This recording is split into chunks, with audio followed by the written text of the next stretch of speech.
আজকে এই পার্সেলটি চলে গেল বগুড়া। পার্সেলটি পাওয়ার পর কাস্টমারের কি একটা রিয়াকশন ছিল, তো চলো দেখানো যাক। আসসালামু আলাইকুম ভাইয়া, আমি আপনার কাছ থেকে মাছ নিয়ে অনেক খুশি।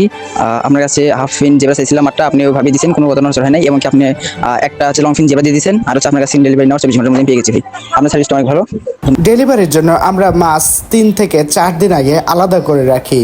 মাছগুলো যেহেতু বগুড়া অনেক দূর যাবে, এর জন্য আমরা এইরকম কৌটাতে মাছগুলো দিয়ে থাকি যাতে মাছের কোনো ক্ষতি না হয়।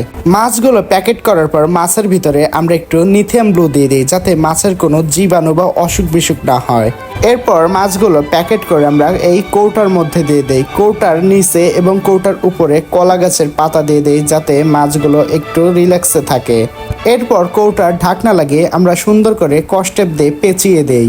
এই তো আমাদের পার্সেল ডেলিভারির জন্য কমপ্লিট। এরপর রাইডার ভাইয়া আসে এবং তার কাছে আমরা এই পার্সেলটি দিয়ে দেই। এরপর পার্সেলটি পাওয়ার পর আমাদের কাস্টমার একটা ভিডিও ক্লিপ পাঠিয়েছে, যেটা আপনারা দেখতেই পারছেন।